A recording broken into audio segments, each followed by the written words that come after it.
Support for Flying Valiant builds is brought to you by 1st and 64th Customs on YouTube, where no diecast is safe.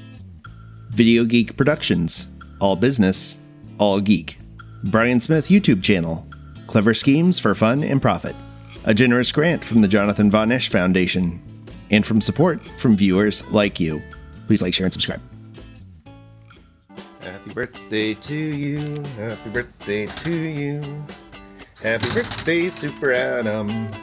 These are gonna be late.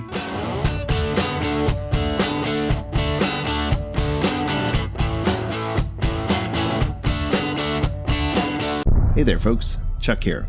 Welcome to episode 13. So this is going to be a little bit different because this is a non-weathered build that I'm doing as a present for my best friend Adam, who is also known as Video Geek Productions, one of the presenting patrons of this channel. One of the perks of being a patron on my channel is you get entered every month into a drawing to win a prize. Well, Adam was my first winner, and it also happened to be his birthday month, so I decided to roll his present and his winnings into one giant package. I was at a local antique mall and found these really cool vintage Corgi Junior Superman toys that I believe were tie-ins to the 1978 movie. They're both marked 1978, so they were definitely part of that merchandising effort. They were, as you can see, in pretty rough shape, and I thought it would be cool to do a bit of a restoration plus on these for him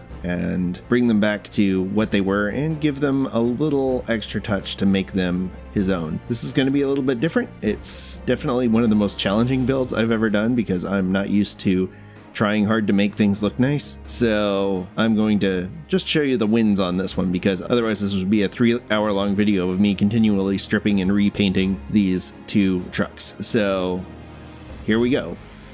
Let's boogie. All right, so we were off to a great start with these already because they have these really thin plastic bases, and I didn't get it on camera, but the drill slipped on this one and really tore up the chassis of the van, so I knew I was going to have to come back and fix that. The truck came off fairly easily, and I put them into the aircraft stripper. I usually don't show this part of the process, but because there really wasn't a lot of detail work to show other than me continuously stripping and repainting these things, I thought I'd show a little bit more of the build side. Here they are stripped out, and you can see the damage to the van. Truck's in a much nicer position, and here we go. The van came off pretty clean, but I wanted to scuff it up so that it would take paint better, so I gave it a wire wheeling. The truck, I don't know what they painted this thing with, but it was not coming off for anything.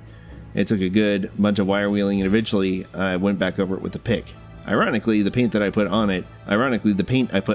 the truck after this didn't want to stay at all, and I don't know what went wrong there. Maybe it was a humidity thing, but you live and learn.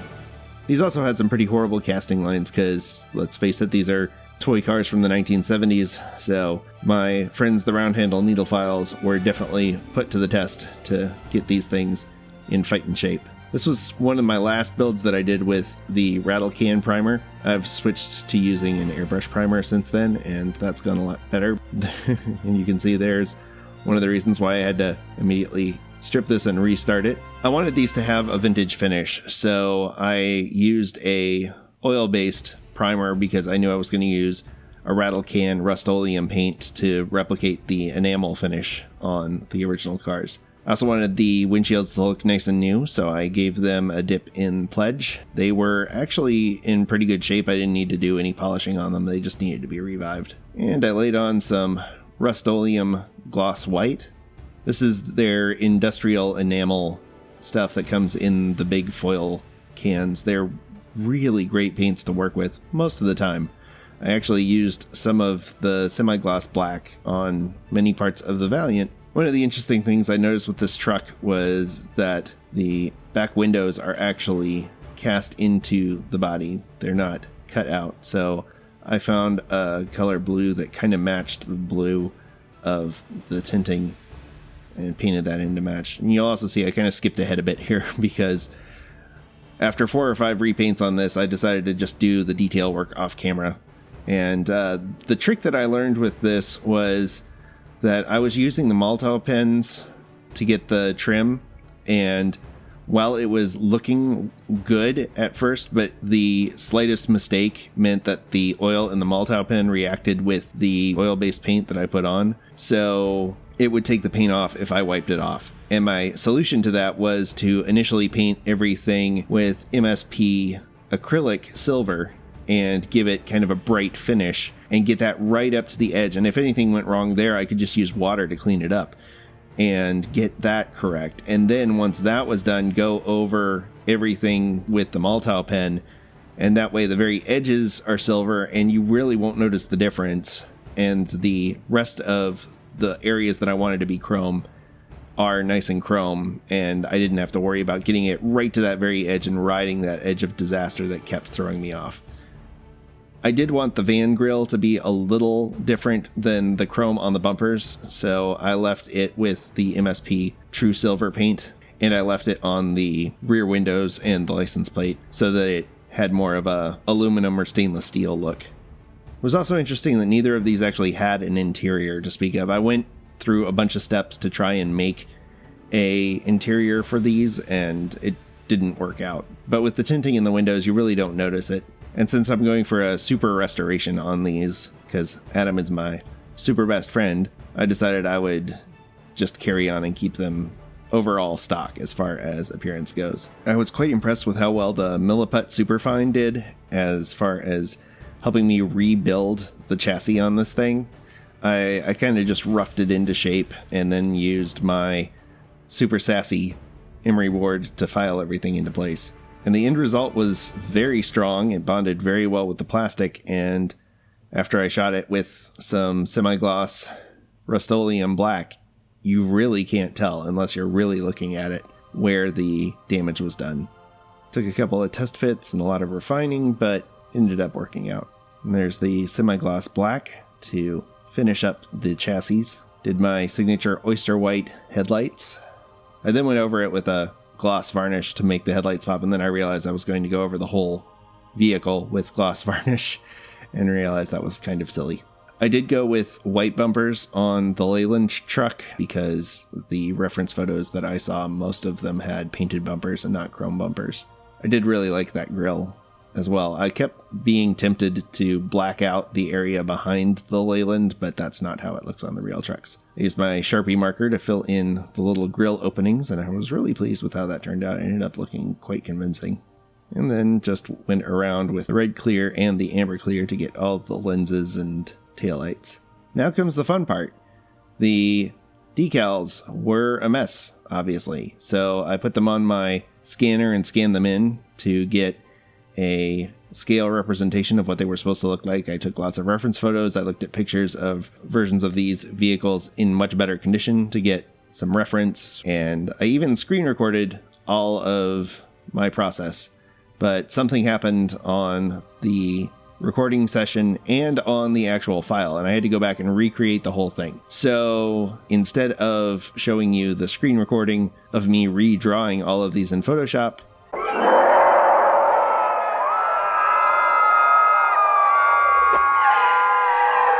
if you were watching this right now with Adam, you're probably watching a grown man rolling around on the floor, because for some reason that scene from Harry and the Hendersons is the funniest thing in the world to Adam, and it's one of the many amazing and wonderful things that I love so much about him. He is an amazing friend and a good dude, and I'm really honored to have him in my life. So it was really cool to work on this project, and even though it was a huge pain, I really wanted to do a good job for him because he would do the same for me. I was pleasantly surprised the decals actually turned out really well.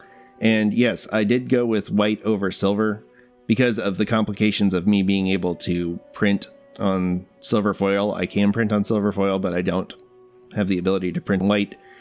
And they did make a white version of this van, so that works well with my clear-backed decals. So until I get around to getting a printer that can print white toner, this will do. And honestly, I think it looked better in white. The silver foil on the truck, on the other hand, that was something that I could replicate because the decal area was pretty easy to cut out. So I decided to do a double layer process where I printed on a white backed decal sheet and then laid down the foil first from a sheet of my adhesive foil paper.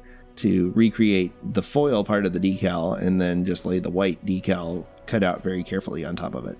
It's just a peel and stick application, and then laying down the white backed decal on top of it. Little special touches for my buddy Adam. The van has an Ohio plate from 1983 with Hamilton County, because that's the county he's from in Ohio, and its license plate says Adam, and the truck license plate says Kleinhenn. So each one of them has a little piece of Adam, just like I have a little piece of him inside me. Wait, that didn't come out right. I also noticed when I was working on this that the back windows didn't have any glass in them, so I used some acetate from some packaging and laid those in there with a little pressure sensitive adhesive so it would dry clear, and added some transparent amber to them so they would match the tint in the windshield. I dug through my parts box and found these really cool Jeep wheels with the white walls that I thought would be perfect for the Leyland truck, and these yellow street tires which would be totally appropriate for a 70s street machine van. The Jeep wheels are from a green light set, and the yellow wheels are from an M2 set that came with a 66 Corvette and 3 sets of tires. They ended up fitting in there perfectly, and they still roll, and it was really nice to actually do a build where everything rolled nicely and looked really good. And while it was a lot of work to get these to fit right, and I kept messing up because I kept forgetting, oh yeah, you've got to have clean hands to work on this, like totally clean hands, or you're going to get red paint from the truck on the white van. Once I got past that, it was actually a fun challenge, and I really like how these turned out. I hope Adam does too. I did give the wheels on the van a little bit of a black wash, just to help the details stand out on them. But that was really the only thing that I did that was close to weathering. And then it was time for their special signature decal and their numbering, lucky number 13A and 13B. So once again, here's what we started out with. A couple of battered and well-loved Corgi Juniors. And here's what we ended up with. Okay, that's a little distracting. I'm going to switch to one and go back to the other. I really like how these two trucks turned out. It was a very unnerving challenge to do them as cleanly as they were, and I'm definitely going to take a break from doing clean cars for a little bit. But it was really a cool project, and I wanted to do something special for Adam. He's a really good dude, and he does really great video production work. If you need a third-party video production specialist, he's amazing, and you can find his info in the description below. So check him out if you have any video production concerns. But anyway, Adam, I love you. Happy late birthday. I'm going to figure out a way to get these to you as quickly and safely as possible.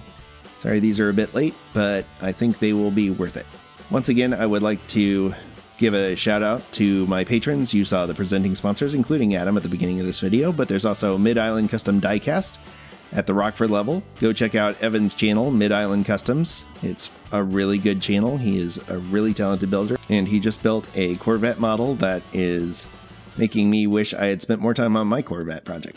There's also my amazing wife, Carolyn, who has just started a private tutoring practice where she tutors students in math over Zoom. She does geometry and algebra, and she's working her way into pre-calc. So if you know someone who is struggling with math and would like to have a tutor over Zoom, be sure to get in touch with me and I'll put you in touch with her.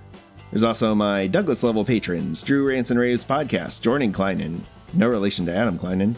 Oh wait, sort of relation to Adam Kleinhenn, and Curtis Craft's YouTube channel. You can learn more about supporting this channel at flyingvaliant.com, or you can always like and subscribe and share these videos with your friends. That really helps a lot too. Once again, I want to thank you for coming along with me for the ride. So until next time, stay fresh, cheese bags.